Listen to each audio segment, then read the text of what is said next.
Қасқыр, әскер, өзіміздің бауырымыз атыраулық, бүгін жақсы болады арнасында.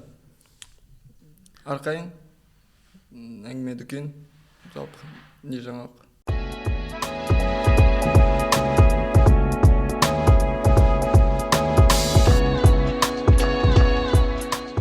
Қазір көріп тұрсың, Түркияда жағдай жалпы қалай? Енді мен Инстаграмнан былай көрдім, енді біздің жұрт ақша жинап, былай көмектесіп жатыр, біздің төтенше жағдай адамдар жіберіп, енді братский народ дейді ғой, енді соған қатысты енді біздің Қазақстан қазір көріп тұрмын, өте жақсы көмек көрсетіп жатыр да, басқа мемлекеттерге қарағанда. Бір оның ішінде мысалы Сирия туралы да ұмытып кетіп жатыр да бәрі. Ол Сирия под санкция деп, мысалы ана кімнің орыстардың үгіт насихаты ма білмеймін енді. Сондай не көрдім да, под санкция деп Сирияға ешкім мысалы көңіл бөліп жатқан жоқ, ақша да бөліп жатқан жоқ, дым бөліп жатқан жоқ дейді да мысалы. Осы Сирияға байланысты басында сондай нелер кетті ғой, жаңалықтар. Турцияда болды, барлығы гуманитарлық көмек көрсетіп жатыр. Бірақ кейін оқығаным, мысалы бірінші болып қалай Турцияда болды. Мен по идее түнде қарайсың ғой енді нелерді, телеграмдарда неше түрлі видео шығады. Мысалы қазір кешенің өзінде 14 күннен кейін адам тірі болып табылып отыр да. Просто то есть ажалың келмесе бәрібір тірі қаласың да. И мына бірінші күндері қаншама видео шықты, қорқынышты бар ғой. И мен мысалы әке ретінде түнде сол бірінші түні вообще ұйықтай алмадым. Мен жатырмын, былай елестетесің ғой енді, өзіңді жаңа бауырлардың орнына қоясың да. Так, мен қазір бұндай жағдайда не істеймін? Так, су болу керек қасымда, холодильниктің қасына жүгіріп бару керек, бала шағамды құшақтау керек, қол ұстап алу керек деген сияқты да. Вот көмекке байланысты бірінші болып, по-моему, Қазақстан біріншілердің қатарында кем дегенде. Мысалы, қалай сондай хабар шықты? Хатайда, Kahramanmaraş'та жаңағы зілзала қалай 8 балл болды ма? 8 балл. Жоқ, 7 балл болды. Біріншісінде, бірден біздің мемлекет басшысы да не жасап, поручение берді. Поручение беріп, МЧСниктерді жіберді. Бірінші 7 адам кетті. Примерно хронология ғой. Бірінші 7 адам кетті. Одан кейін бір аптаның ішінде екінші группа кетті. Ол жерде уже көбірек адам болды. И ақшалай көмек, жаңа правительствоға бюджеттен шығарыңдар деген сияқты. Ары қарай уже өзіміздің елімізде біраз ақша жинап тастады. Бірақ кеше мысалы өзіміздің таныс жігіттер, қыздар, негізі бүгін шақырған подкастқа, бүгін ғана ұшып келді да. Бүгін Турциядан ұшып келді. Сонда 10 күннен аса отырды. Мысалы жатты, палаткаларды құрды, киіз үйлерді құрды, қаншама киімдерді апарды Қазақстаннан. И олар қазір мысалы шақырдым мен оларды, келген жоқ. Себебі олар морально шаршап келе жатыр да. И просто ол туралы сөйлей алмайды қазір, потому что қаншама жас, ана жақта қаншама енді ауыр жағдай ғой. Ешкімге не болмасын, ешкімге жазбасын. Кеше олар қалай ұшып келді, кеше бірінші поток. Кешке тағы да жер сілкінісі болды. То есть олар ұшып келіп, волонтерлар тарқап үлгерген да. Кеше тағы да жер сілкінісі болды мысалы. Сирияға байланысты мен естігенім кішкене не сияқты, СМИ-лардың манипуляциясы сияқты. Үгіт насихат па? Потому что негізі Турцияда болды, Сирияда болды. И Сириядан да ақпарат дұрыс келмеді халықаралық СМИ-ға. Біздің мемлекет бірінші Турцияға байланысты поручение берді президент. Кейін екінші күні қателеспесем Сирияға байланысты дәл солай көмек көрсетіңдер деп қаржылай көмек көрсетті. Сосын оқығаным, көп елдер Сирияға не үшін көмек көрсетпеді, потому что енді санкцияның астында ғой. ақш енді Сирияны санкцияның түбіне түсірген ел ғой, по сути. Бірақ ақштың өзі осы жағдайға қарамастан өз санкцияларын тоқтата тұрып, пәленбай мың доллар мысалы көмек көрсетіпті Сирияға. Адамгершілікке жатады екен. Мен жалпы сол енді қазір естігенім сол Түркия мемлекетінде ана үй салған адамдарды жайлап соттап отыр деп. Үй салған себебі оларда да парақорлық өте қатты дамыған дейді. Сол себепті мысалы сол үйлерді бір схемаға байланысты емес, бір жерден бірдемені қысып қалып сөйтіп салған дейді да көбісі. Бір ауылдың бір қаланың бір несі әкімі ондай үйлерге қарсы болған дейді.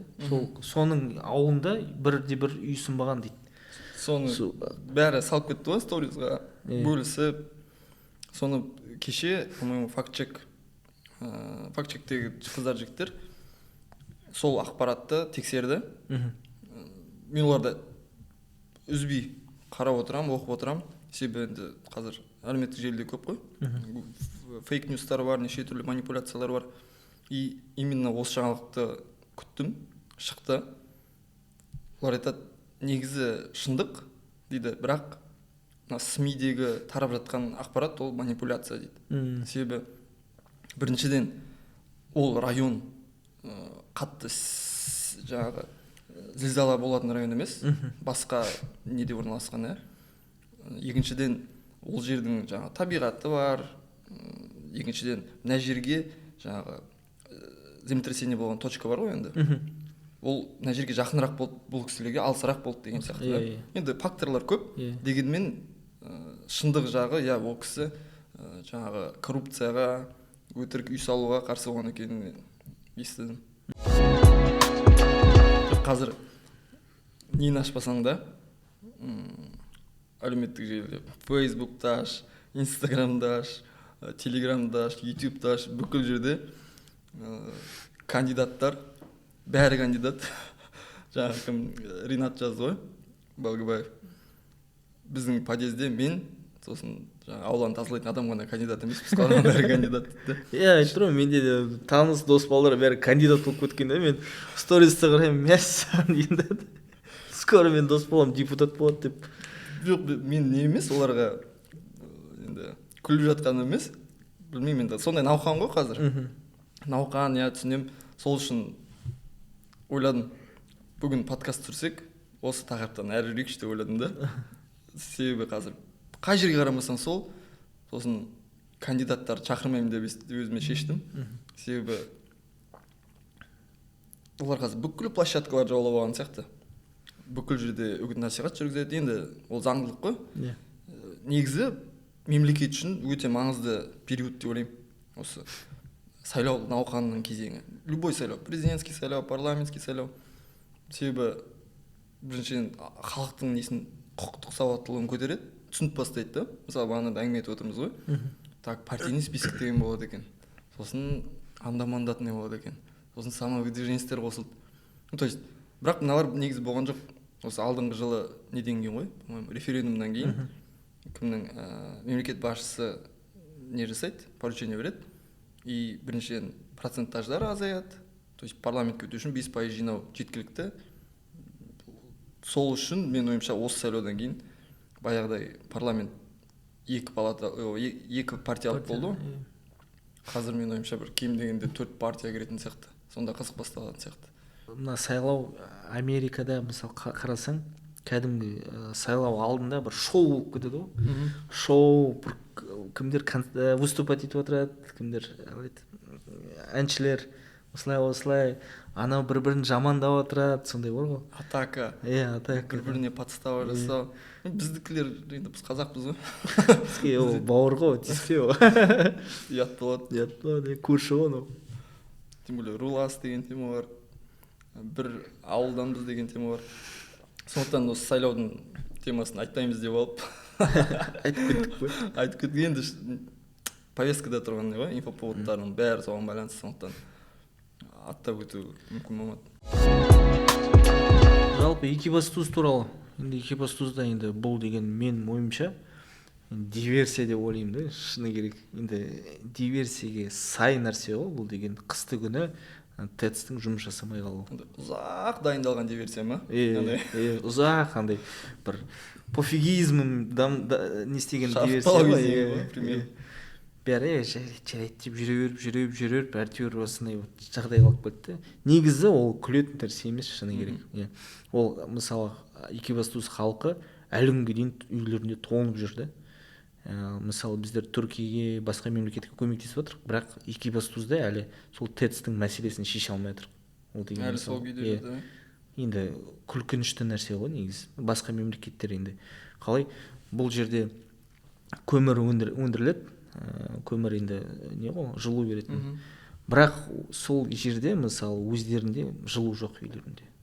Мысалы қалай айтуға болады, абсурд деп айтуға болады. Мен осы темадан шығып қалыппын. Басында қалай ТЭЦ істемей қалды. Енді сол аралықта бәріміз қарап, оқып, сөйтіп отырдық қой. Қазір енді 50%-ына жылу берілді деген сияқты, кейін 70%-ына берілді деген ақпараттан кейін мен уже темадан шығып қалдым да. Болады осындай. Бәрі жақсы, дұрыс болған шығар деп. Как будто менің сол қадағалап отырғаным бірдеңке шешіп, соларға көмектесетін сияқты.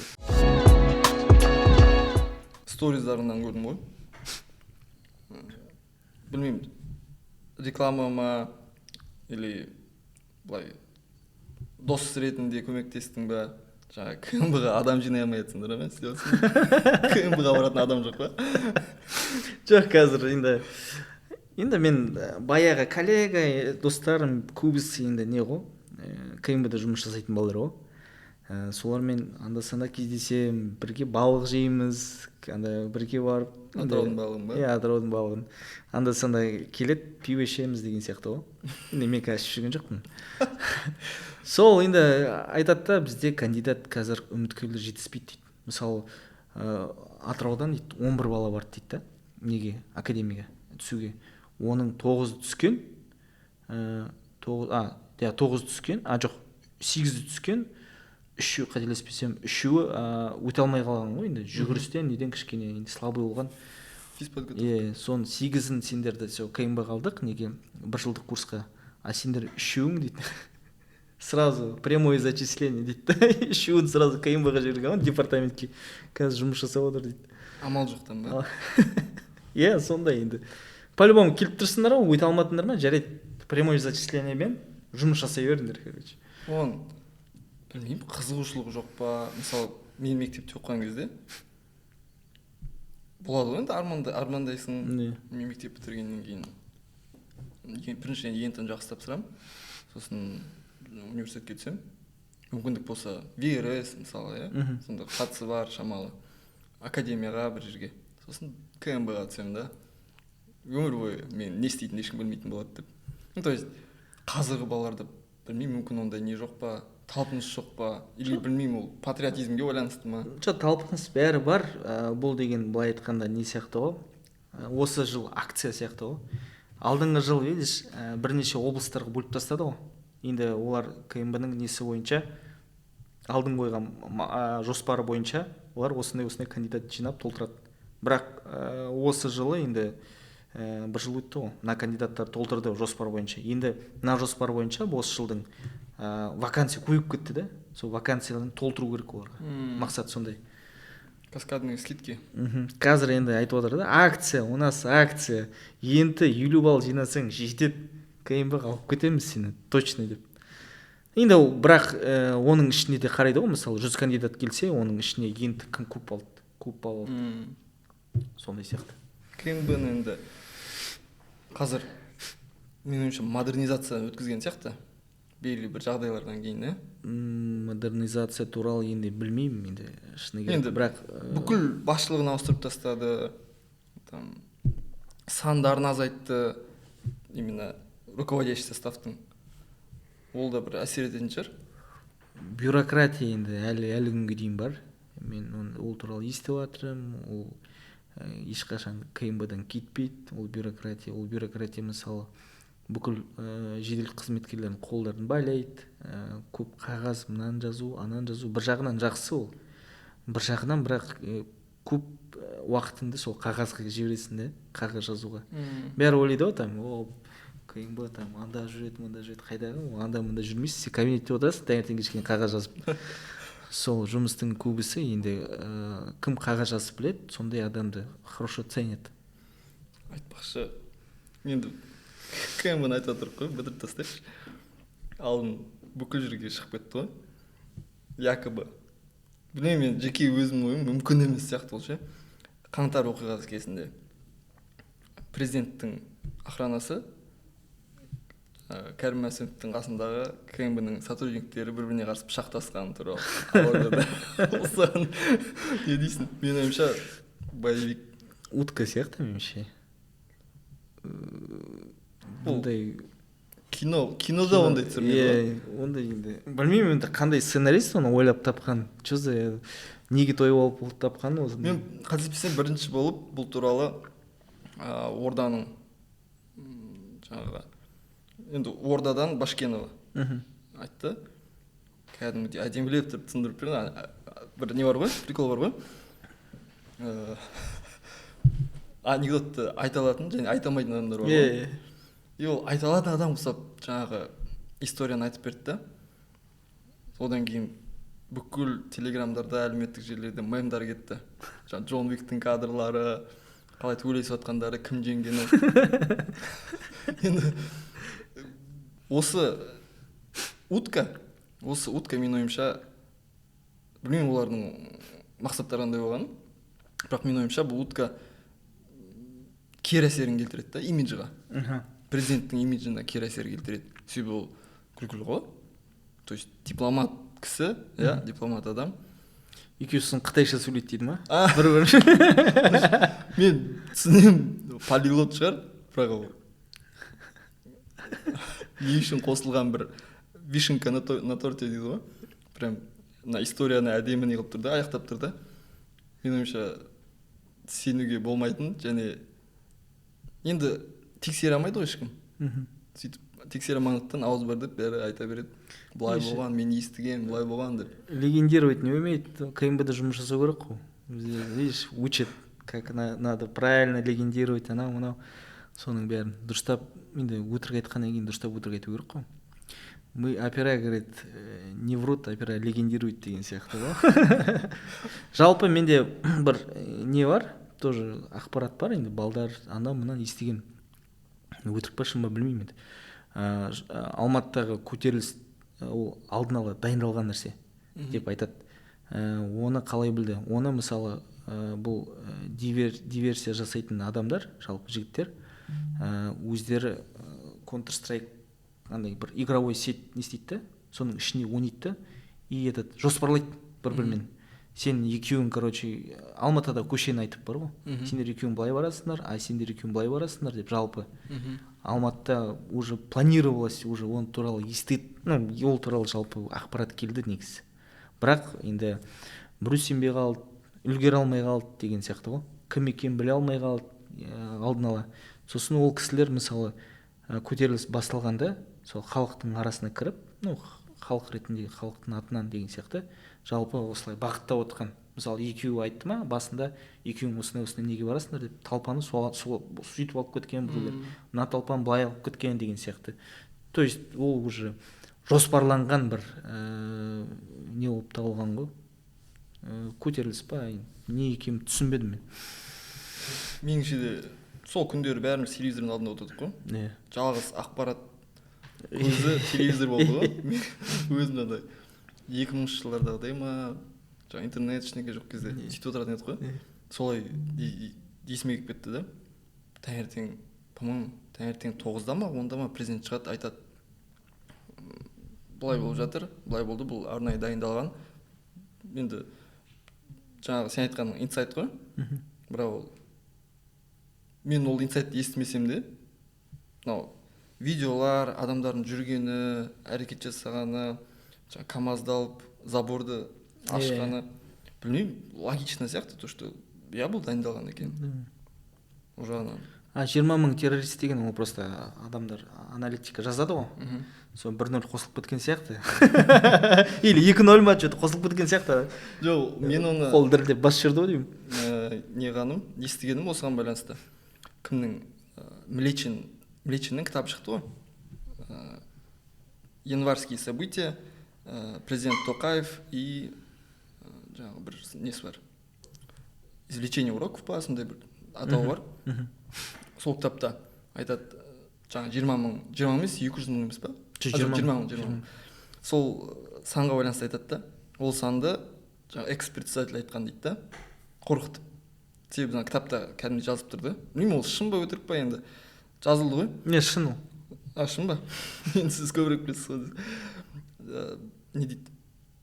20 мың террорист бар, дайындалған, если что, самолет дайын тұр, бензин құйылып тұр, подогрев қосылып тұр, ішінде чемодан бар, талай доллар бар ішінде, отырыңызда ұшсаңыз, а то опасно деп. Сөйтіп жазған дейді да. Себебі енді алдап, қорқытып жазған дейді президентті. Сөйтіп ол керек емес деп қалған. Енді білмеймін, шын өтірігін білмеймін, бірақ бір жақсы сөз бар, кім айтты маған, есімде жоқ. Если чекист не предотвратил мятеж, значит, он его начал дейді ғой.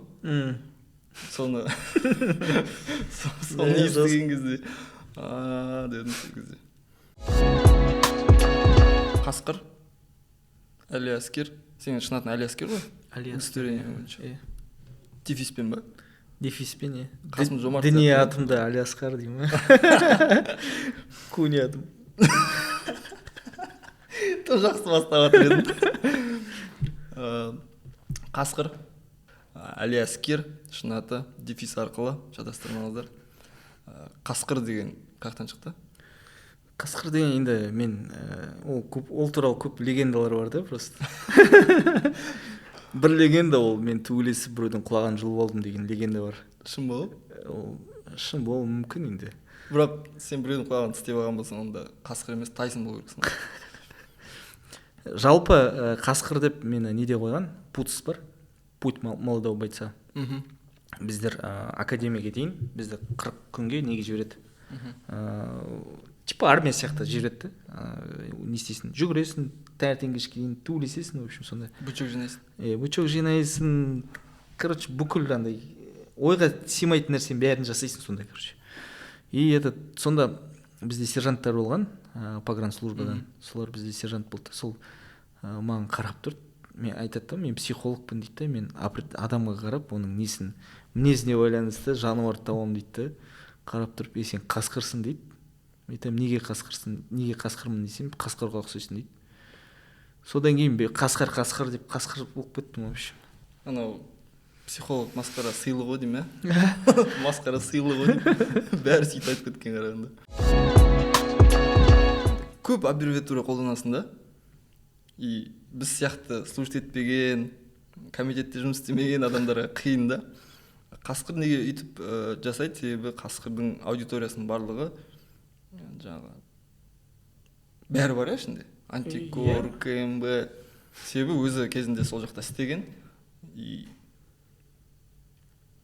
қазір соны жалғастырып енді. Істеуді жалғастырасың. Жоқ, жалпы енді қарапайым жедел уәкілдердің енді ішкі дүниесін, ішкі өмірін былай көрсету бұл мақсат. Негізі бізде нишасы бар блогер аз, Нишасы, Мысалы, сен де түсінікті бүкіл подписчиктерің, көрдік қой неде? Матчта. Блин, мен сол историяны, шын айтамын, өз алдымда айтып отырмын ғой. Сол историяны көп жерде әңгімесінде, дастархан үстінде айтып отырамыз ғой. Айтамын, нишаға байланысты әңгіме өткен кезде, есіңде ма, қай қалада? Выездной матчқа бардық қой? Екібасқа бардық. И матчтан кейін жаңа фанаттар келеді, футболка сұрайды. Бәрі блогерлар футболкасын беріп жатыр да. Кімге? Фанаттарға. Қасқыр енді застенчивый ғой. Стадионның жұмысшысы ма или волонтердің біреуі келеді да. Қасқыр сізді анда күтіп тұр, футболкаңызды бересіз ба дейді. Сейчас я буду свою футболку давать моим подписчикам, полицейским. Короче, Хаска сейчас отдает чисто своей аудитории, сейчас отдаст. Ехал. Сотрудник. Во.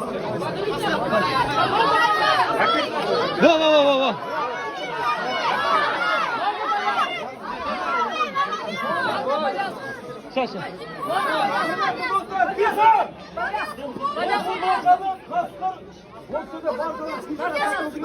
Сейчас.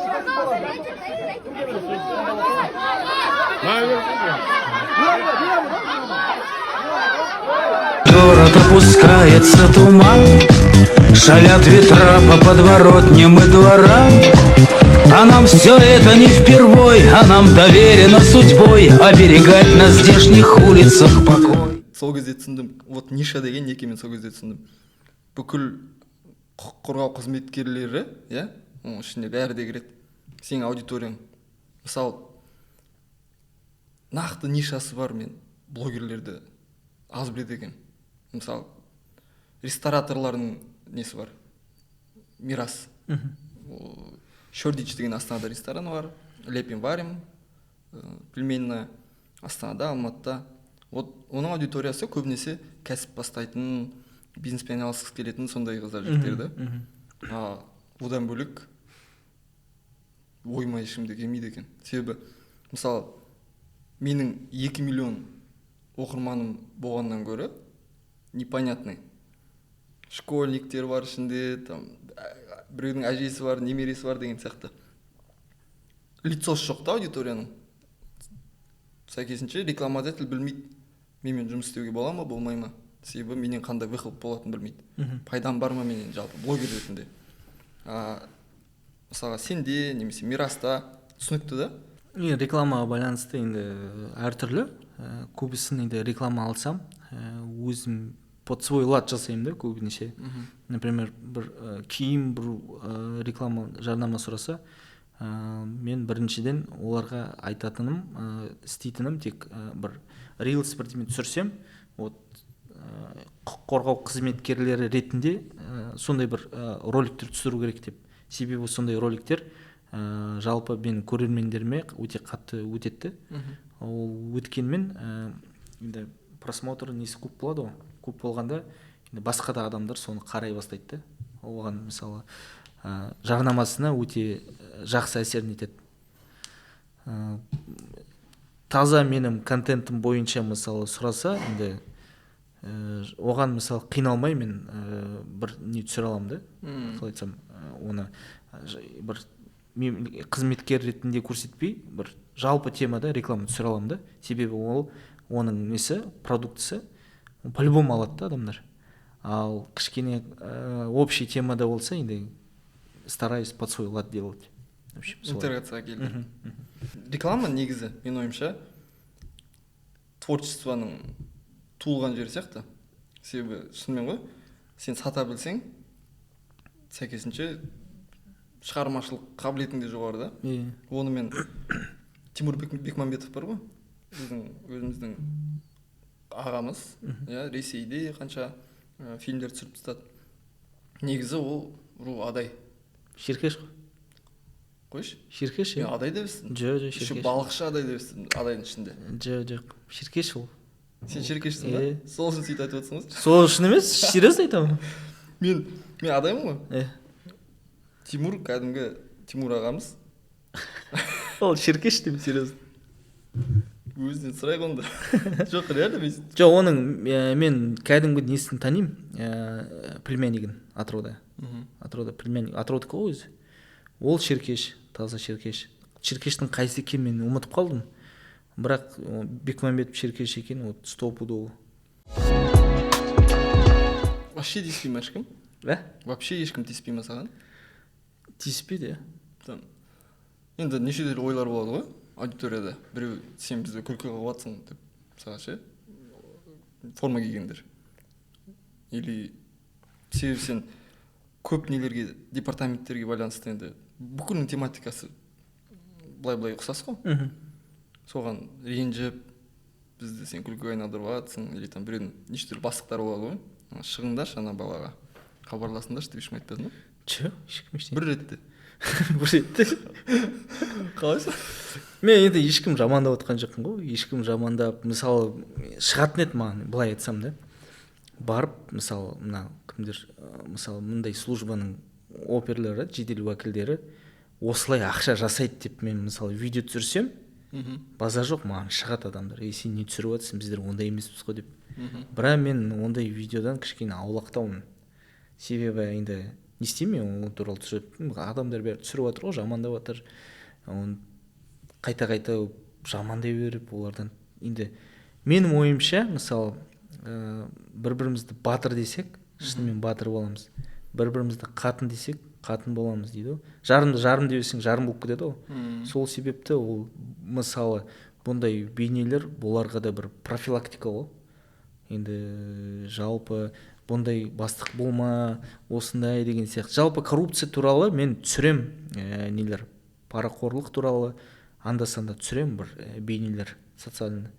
Бірақ мен оны дұрыстап қалай кішкене обида болмау үшін енді кішкене не істеп түсірем да, көрсетіп, шыны керек былай істемеңдер, дұрыс емес деп. Ал біреуді мысалы сен жамансың деп жамандамаймын да. Олар шутка түсінеді ғой. Дұрыстап түсірсең түсінеді олар. Қайта сен олар туралы түсірген кезде мәз болатын шығар. Бір-біріне жіберіп. Енді по-любому енді олар туралы ешкім түсірмейді не ғой. Ешкімге ештеңе айта алмайды. Жұмыс туралы тек өздерімен өздері сөйлеседі. Там отбасына барса үндемей отырады, мысалы не туралы сөйлесем деп. Себебі жұмыс бүкіл несі өмірі мына осындай қорап, соның ішіне жұмыс. Не туралы айтады ол? Шетел, Швейцарияда керім қыдыру керек еді деп туралы айтпайды ғой. Жұмыс туралы айтады бәрі. Дубайдағы горкада болдың ба? Ондай туралы вообще әңгіме қозғамайды. Қайда Дубай көрсін. Олар мысалы Дубай бір жерге шығып келеді ғой, бір күн айтатын шығар Дубай туралы. Болды, ұмытып кетеді содан кейін. Тек жұмыс. Мен осылай жасадым, былай жасадым, анау айтады, мен былай жасадым, болды. Қастарында отырсаң, бәрі жұмыс туралы айтып отырады да, мен мысалы қазір гражданскиймін ғой. Мысалы солармен кездессем, бәрі жұмыс туралы айтып отырады да. Мен уже кішкене немін ғой, алшақтамын ғой. Ойлаймын, алар басқа тема жоқ па? Құрсын, қыздар туралы айтайықшы хотя бы, жұмыс, не құрсын, жұмыс прям жақсы көреді да. Қанша мысалы жамандаса жұмыс, жұмыс қиын болып жатыр, анау десе, жұмыстарын бәрі жақсы көреді сол. Сонда жүргендерін, сонда жұмыстарын жақсы көрмейтін адам, ол жұмыстан шығып кетеді баяғыдан. Сондай понятие. Мысалы бір жұмысын жамандап жүреді де, мысалы 10 жыл, 15 жыл сонда жасайды. Несін жұмыс жасайсың, жаман жын келсе. Ал бір жағынан қарасаң, ол жұмысын жақсы көреді, ал бізге жаман анау деп айтады мысалы. Не үшін кеткеніңді айта аласың ба? Не үшін кеткеніңді айта аласың ба? Айта аламын, бәрі ғой. Ничего, бәрі ма? Біттім мен, төбелестім да, короче. Коллегаңмен ба? Жоқ, коллега емес, кімдермен төбелесіп жүрмін. Шетел азаматтармен. Клубта жалпы бір таныс қыздармен отырып сөйтіп қалды да, сосын солармен төбелесіп сөйтіп үстіме хулиганство дело қозғап 293 статьямен вообще уголовный не жүреді, ограничение свободы 1 жылға. Сөйтіп мен ойландым, не істеймін енді құрсын. Сотталып кеттім. Апелляция берсем, апелляцияда вообще капитан деген не болып еді, званием. Лишили, короче, звание. Апелляцияда лишили звание, короче, капитан. Оның алдында мен қорқытқан, типа, апелляция берсең, сен үстіңе протест беріп, еще званиеңді алып кетеміз деп. Мен маған звание не керек, құрсын, сотталып кеттім мен. Не істеймін ол званияның құрсын. Жақсы деді. Сосын алды, еще лишили звания, типа, не хочешь там?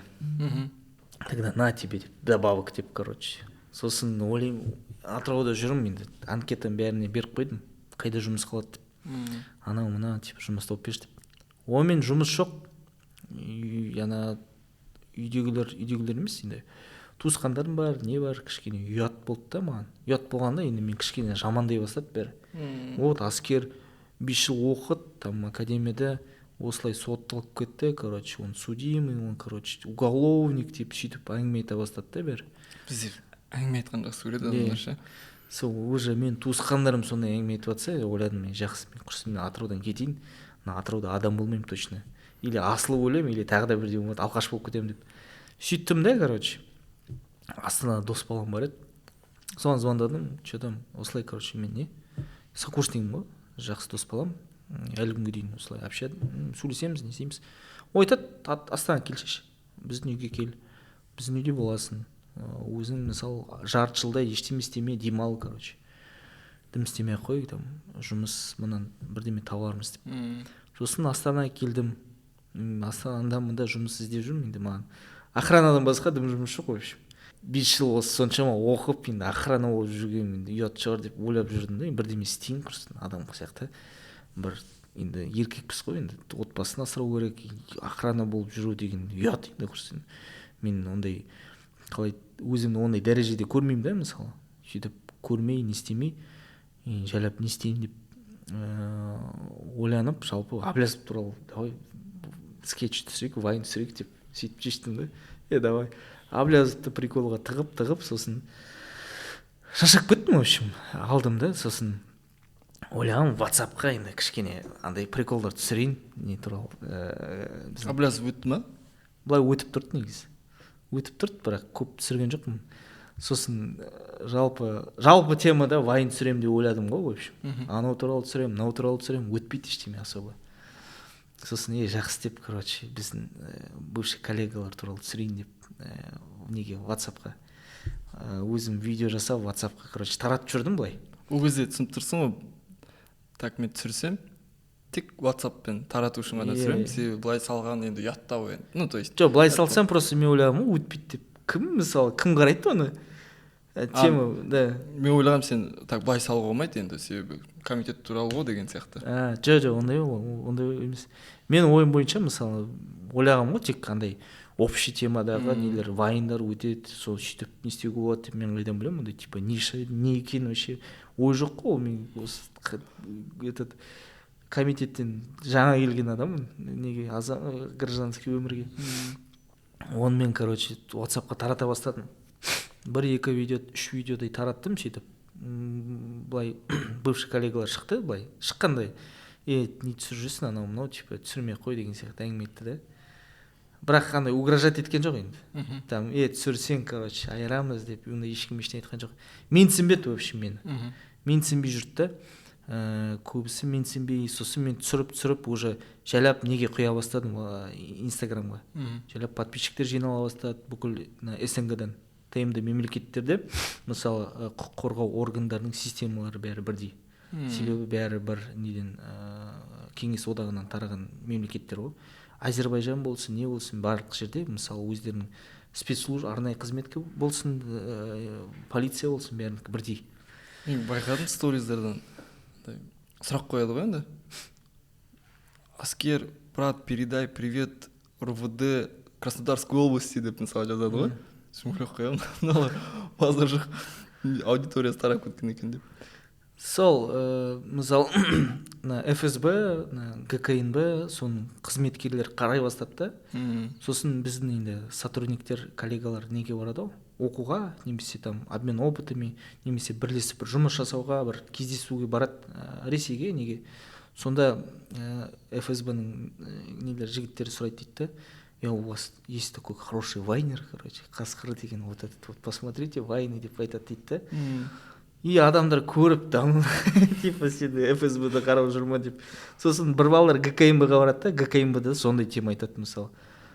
Сонда жұмыс жасайтын адамдар, сендер деп вайнер бар, Қасқыр деген, танисыңдар ма, типа таныстырыңдаршы, или бізге сәлем жолдап жүрсін деп сөйтіп айтады да. Содан кейін біздің, мысалы, мен бұрынғы коллегаларым жайлап түсіне бастады да, что шынымен мына контент қызық деп.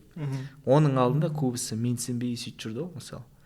Өзімнің, мысалы, сокурсниктерімде, мысалы, тіпті менсінбей бірлер ұят деген сияқты да. Ну, кто-то поддерживал, кто-то не поддерживал ғой, в общем. Сөйтіп енді жайлап, енді стереотиптерді жайлап бұзып, енді қазір осылай бүкіл стереотиптің бәрін бұзған, енді TikTok қой. Себебі TikTok, мысалы, көрсетті да, басында маған айту бойынша, типа, у тебя узкая специальность, узкий контент, тебе максимум там бір 10 мың бір адам жиналатын шығар деп. Қайда 10 мың адам TikTok алды да, қазір 300 мың, 330 мың подписчик бар. Нормально. Не түсіріп атқаным есімде? Сериал түсірейін деп жатыр едіңдер ғой. Хабар бар ма? Жоқ, түсірдік қой, бізде бір сериясын түсірдік. Одан кейін кішкене енді ақша жетпей қалды, желание болмай қалды. В общем, сондай бір сериясы тұр. Бір 7 мың 7000 көрім бар неде ютубта. Онымен сонымен короче оны ары қарай жалғастыруға енді кішкене ақша қысылып қалдық. В общем, салам алейкум. Андай жоспар жоқ па? Бір проектке қатысатын. Мысалы, есіңде ма? Айтып едім ғой. Патруль болды, иә? Патруль қатты өтетін негізі аудиторияға. Көп просмотр жинайтын мысалы. И сол актерлардың образында сен болу керегін деп ойлаймын да. Кәдімгі. Патрульдің қызметінде ма, білмеймін, мүмкін басқа сериал. Қазір көп сериал шығып жатыр ғой. Сериалдың заманы болып кетті ғой. И әр сериалда либо участковый бар, либо бір сценарийға енгізілген бір гаидің қызметкері бар деген сияқты. Сондай сериалдарға, проекттерге шақыру келген жоқ па саған? Негізі келді, маған басты рөлге шақыру келді. Кім? Рустем звондаған, Омаров. Не бойынша бір кино или сериал болды, не бойынша, ИДН бойынша. ИДН деген? Инспекция по несовершеннолетним. Қалай еді сериалдың аты? Өмір, иә. Сол кімнің, Рустың орны именно. Сол рөлге ойнайсың ба деп маған айтқан. Кені келіспедің? Келіспеген себебім, мен ол кезде уақытым болған жоқ. Ол кезде біздер Қасқырумызды тірілтіп жатырдық. Қасқырумызда жалпы менен басқа бәрі дос бала қыдырып кетті. Тағы да басқалар кішкене бір мәселелер болып қалды. Біреулерді кішкене тағы да бірдеме болып қалды. В общем, мен жалғыз қалдым ана жақта. Жалғыз қалдым. Мен жалпы адам жетіспеді жұмыс жасайтын. Мен күндіз оператормын, түнде оператормын. Күндіз тұрып еще нені қабылдау керекпін, зат қабылдау керекпін, не қабылдау керекпін кішкене. Сол кезде жүйем кішкене қатты не істеген, шатысқан. Жүйкем тозған. Жүйкем тозған жаман. Себебі бүкіл жерге өзің үлгеру керексің де. Ал ұйықтамасаң, не істемесең, уже басың жұмыс жасамайды. Мен соңғы жағында, мысалы, бір ай ма, 1,5 айдай сөйтіп жүрдім. Соңында уже басым жұмыс жасамай кетті. Себебі жазғы уақыт жұмыс жасайтын бала жоқ. Жазғы уақытта. Кімді аламын, не істеймін, зат принимать ету керек, не істеу керек, ақша санау керек, ақша жіберу керек, анда-мында. Сонымен, в общем, кішкене айттым, тұра тұрыңдар, мен қазір уақытым жоқ. Шынымен солай болды. Мен өмірді көрдім ғой. Өзің көрдің ба өмірді? Жоқ. Жаңағы рөл бар ғой, Руслан Омаров өзі ойнаған. Күшті рөл негізі. Қалай ана баланы қорғайды, жаңағы мектепке барады бала үшін, больницаға барады. Жаңағы әртүрлі енді ана бала өмір жағдай қиын ғой. Соны көмектесуге тырысады, көкесі ал қаш деген сияқты да. И жаңағы кім дедің? ИПС дедің да? ИДН. Түсінбейтін адамның несі ғой. ИДН қызметкері, дұрыс па? ИДН қызметкерін ана жерде сценаристер ма, режиссер ма күшті ашқан. Блин, сен ана рөлге алып. ИДН-де детский убоп дейді ғой негізі. Детский убоп. Саясатқа ондай көп араласқым да келмейді, шыны керек. Себебі енді саясат деген то былай, в общем, кімді айтады ғой, бір партияда не істесең, енді сол партияның несімен жүріп қаласың да. Біздер енді беспартийные люди. Біздер главное этот, қалай айтсам, Тоқаев сияқты дейсің ғой? Главное национальные интересы, грубо говоря. Чем партийные интересы, самое главное это национальные интересы. Партияның интересі, мүддесі бір ұлттық мүддемен сәйкес келмеу мүмкін. Актуальный тақырыпқа келдік қой. Басында да айтып кеттік. Енді олсыз болмайтын шығар. Қазір сайлау науқаны болып жатыр. Ең қызықты сәттер алда сияқты әлі. Жаңа Америкадағыдай, басында айтпақшы. Америкадағыдай неше түрлі гонка, бір-бірімен рекламный соғыстар деген сияқты. Білмеймін, күтеміз, бірақ бастысы бұл маңызды зат, бұл керек зат, елімізге де керек зат негізі. Саяси, құқықтық сауаттылығымызды арттыратын адамдардың қазір біліп жатқаны, мен қазір мына кісіге дауыс берем, бұл кісі ертең маслихатқа баса, біздің қаланың мәселелерін шешетін болса деген сияқты мына сауаттылық артып жатқанның өзі уже жақсы тенденция. Иә, жалпы енді адамдар сайлап бастаса, ол мысалы сайланған адамдардан спрос болады да. Егер де ол адамдарды мысалы халық сайламаса, значит на них спроса нет. Ну, типа ешкім одан спрос жасай алмайды. Мысалы даже қалай халық жайлап сұрай бастаса, естественно, мысалы адамдардан сайлаған оларда мысалы ол спросты түсініп, олар жасай бастайды да. Ал егер де халық өздерімен өздері сайланған адамдар өздерімен өздері болса, егер де оны мысалы өз арасында бір байланыс болмаса, ол сөйтіп қала береді. Мысалы не ғой, глухой телефон сияқты. Мыналар өздерімен өздері бірдеме жасайды, халық өздерімен өздері мысалы мыналар түсінбейді, мына халық не істеп жүр, бірдеме сұрайды, түсінбеймін не сұрап жатқан деген сияқты ғой. Кім айтып кеткендей, иманды болсын. Кім еді жігіттің аты? Түркияда қайтыс болған. Сол айтып кеткендей, мысалы халық Мирус Курмашев. Мысалы халықта бала сияқты дейді да. Ол бірдеме айтады дейді, мен түсінбеймін дейді, не айтып жатқан деген сияқты. Сол халықта сол мысалы өзінің айты, өзінің тілі бар да. Мысалы ол айтады былай. Бірақ ол айту үшін ол өзі сайлау керек. Ол өзі тағайындау керек адамды. Ол білу керек кімді сайлағанын өзі. Соған мысалы өзінің екі арадағы осындай не ғой, қатынас қой. Қазір көп адамдар сайлай бастаса, значит спрос болады. Сайлауға байланысты мен күтіп жүргенім, шынымен күтіп жүргенім, енді жайлап басталып жатыр ғой. Ауылдың әкімдерін сайлап бастады. Мысалы ауыл тұрғындары бұрын жоқ еді ғой ондай. Сол жерінде облыс маслихаты деген сияқты. Сосын райондардыкін сайлап бастады. Енді қашан деді? Соңғы посланияда, по-моему, 24-ші жылға дейін ба? Мүмкін одан кейін ба? Әйтеуір көзіміз тірімізде, егер біз қала Астана сияқты мысалы, өзіміз тұрып жатқан, немесе басқа да үлкен қалалардың әкімдерін өзіміз сайлайтын болсақ, менің ойымша жеттік, енді саясатқа араласуға болады деген сияқты. Мен ойымша, мысалы облыстар әкімдерін сайлауға болады халыққа. Бірақ Астана қаласын және Алматы қаласын тағайындау керек. Себебі ол былай айтқанда бір өз звеносы да. Немесе бүкіл Қазақстан сайлау керек, мысалы Астананың әкімі кім болады деген сияқты. Немесе Алматы қаласының әкімі кім болады деген сияқты. Бірақ бір жағынан дұрыс шығар, город республиканского значения ғой. Иә. И сәйкесінше оны президент ба деген сияқты. Мысалы облыста әкімдердің рейтингі жақсы болса, сол облыстардың кімнің рейтингі жақсы, солардың арасынан бір өзі конкурс өткізіп тағайындағанда дұрыс шығар. Облыстарда мысалы сайлаған сол жердің тұрғыны, по-любому сол жердің тұрғыны болады да. Сол мысалы облыста әкім. Ол дұрыс менің ойымша. Себебі басқа қаладан келген адам, ол дым түсінбейді, ол кім, Атырау қайда, ол қайда деген сияқты ғой, грубо говоря. Зачем нам такой человек, который не знает местный диалект, местные обычаи, грубо говоря. А сол жерде өсіп, туып, сол жердің балығын жеген адам, ол өзінің атыраулықтардың бүкіл аналогиясы балық.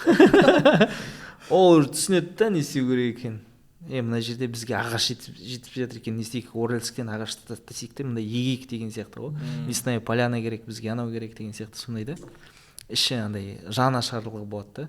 Ал Астана, Алматы қаласы менің ойымша енді бір президентті өзі тағайындаған дұрыс. Бұйыртса Атыраудың әкімі бол. Бұйырса боламын. Значит, амбиция бар. Мен Шардараға барам. Кемсек жақта балық жеп отырайық. Рахмет. Жақсы әңгіме дүкен құрдық. Жақсы болады арнасы. Қасқыр. Бәрі жақсы болады.